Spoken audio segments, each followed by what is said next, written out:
Ito si Shin Jong-hoon ng South Korea, ang 34 na taong gulang na Koreano na maswerteng nakasparing ang ating pambansang kamao Manny Pacquiao noong taong 2022 bago maganap ang laban ni Manny Pacquiao laban sa martial artist ng South Korea na si DKU. Lumalaban ang Koreanong ito sa undercard ng exhibition fight nila Manny Pacquiao at DKU at nakaharap nito mga idol bossing ang isa nating kababayan na tubong Zamboanga del Norte na si Ranilio Quezon. Kaso nga lang mga boss ay hindi pinalad ang ating kababayan at natalo siya ng Koreanong si Shin Jong-hoon via unanimous decision. Malaking impact din mga boss ang mga natutunan ng Koreanong ito mula nung nakasparing niya ang ating pabansang kamao. Wika pa nga nito ay hindi siya nagtataka kung bakit naging 8th Division World Champion si Manny Pacquiao. Halika't panoorin natin mga idol bossing ang kanilang sparring kung saan pinaglaruan lamang ni Manny Pacquiao ang Koreanong ito. At hindi lang yan, pinagsabihan din ni Boboy Fernandez si Manny Pacquiao na hinaya lang, kung ang ibig sabihin sa Tagalog noon mga idol ay dahan-dahanin mo lang. Ayoko, matapa ko kol. Malakas ang loob ng Koreanong ito mga boss. Akalain mong kakaumpisa pa lang ng laban ay binrahan kaagad si Manny Pacquiao.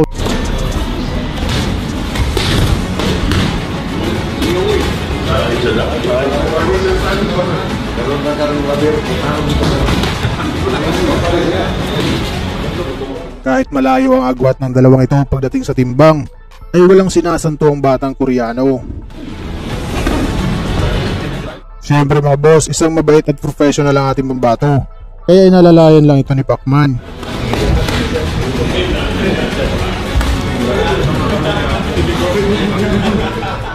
At dito nga mga boss ay unti-unti nang nag-init at ginaganahan ng ating pambansang kamao.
An hour.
Good.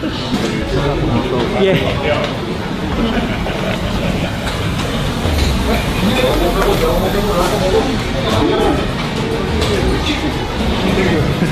Salamat po. Sabi na.